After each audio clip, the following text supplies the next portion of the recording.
Have you ever wondered what secrets lie buried in the history of science? We often think of science as a noble quest for truth, a shining light in the darkness of ignorance. Most of us picture brilliant minds in clean laboratories making discoveries that change our world for the better. But honestly, the path of knowledge is not always straight. It has dark corners and forgotten rooms. In these hidden places, experiments were done that would totally shock us today. They were experiments born from a powerful curiosity, but a curiosity that sometimes forgot about kindness and respect.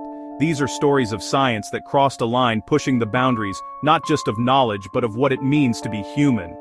And, just to be clear, these tales are not from science fiction. They are real. They happened.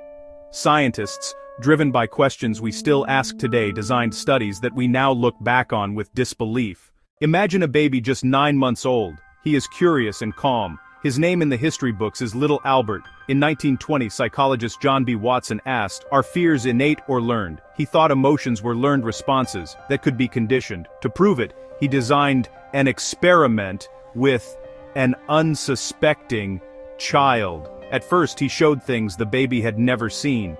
White, rat, rabbit, monkey masks. Albert wasn't afraid.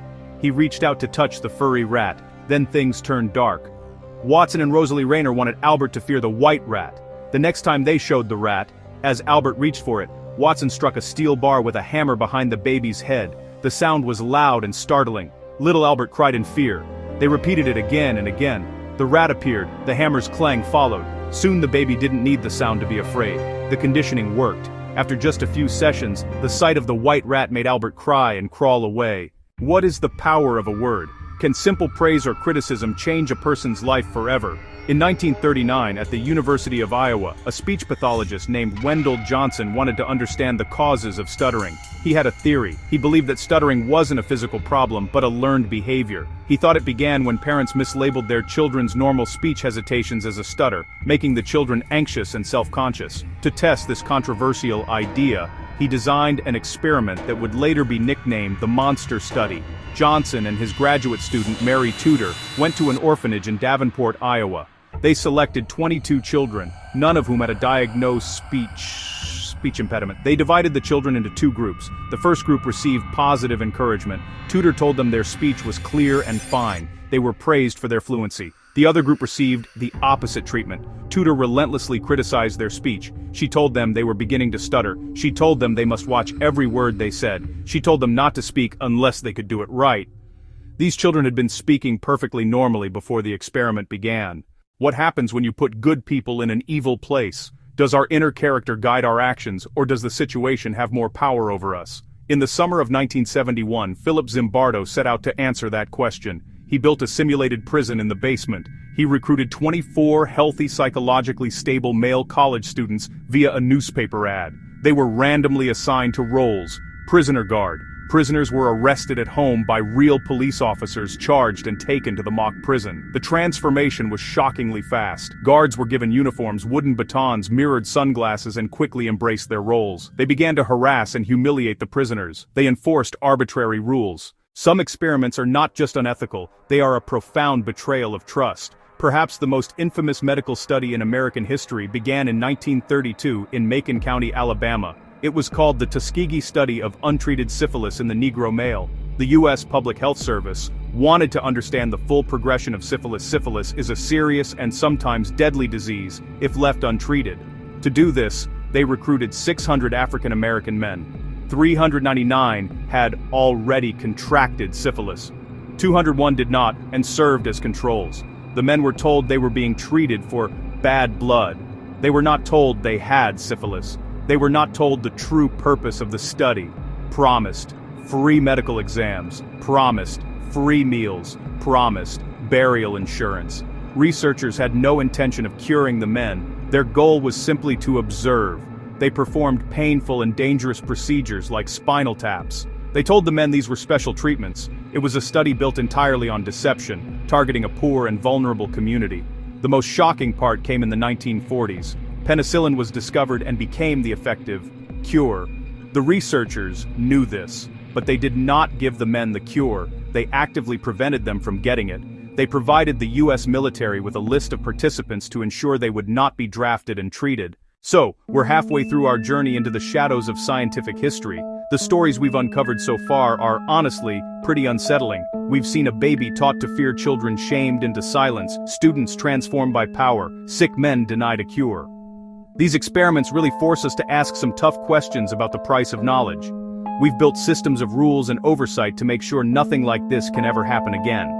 The principle of informed consent, the idea that you have the right to know exactly what a study involves before you agree to be in it, is now like a sacred rule. If you find these stories as compelling and important as I do, please take a moment to share this essay with someone who might be interested. Leave a comment below with your thoughts so far. Which story has shocked you the most? What is love? For centuries, poets, philosophers in the mid-20th century, a psychologist named Harry Harlow decided to tackle it with science. Back then, many experts thought mother-child bond was just about food. The mother provides milk and the baby becomes attached. But Harlow suspected it was more complicated. He believed comfort and touch, contact comfort, mattered more. To test this, he designed controversial experiments with rhesus monkeys. Harlow separated infant monkeys from their mothers just hours after birth. He then raised them in isolation in lab cages. Each baby got 2 surrogate mothers. One was cold, hard wire with a bottle that provided milk. The other was soft terry cloth but gave no food. Harlow wanted to see which they'd prefer. The results were heartbreaking. The infants spent almost all their time clinging to the cloth mother. The stories of these banned experiments are more than just shocking tales from the past. They're honestly the building blocks of our modern ethical code. Each one, in its own way, revealed a blind spot in the scientific community's understanding of its own responsibilities. The little Albert experiment showed us that we have a duty to protect the psychological well-being of research subjects, especially the most vulnerable. We can't inflict trauma, even if it proves a brilliant theory. The well-being of the participant must always come first. The monster study taught us about the power of deception and the long-term consequences of psychological harm. It showed that researchers hold a position of authority, and that this power can be abused, intentionally or not. This led to the requirement for independent oversight, committees of people not involved in the research who can look at it from an outside perspective and stop it if it becomes dangerous. The Tuskegee study was a profound moral failure that exposed deep-seated racism in the medical establishment and led to the creation of the National Research Act of 1974, which established the basic ethical principles for all human subject research in the United States. They make sure that the search for knowledge doesn't trample on human dignity.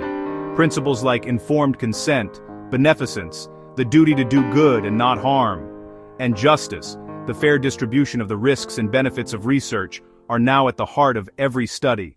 We've traveled through some of the darkest corridors in the history of science. We've seen the ghosts of experiments past and heard their cautionary tales. These stories aren't meant to make us fear science. They're meant to make us respect its power and demand wise, ethical use. Now, I turn the question to you. As we wrap up this journey, which story did you find most shocking? Share your thoughts in the comments below. Let's talk about it.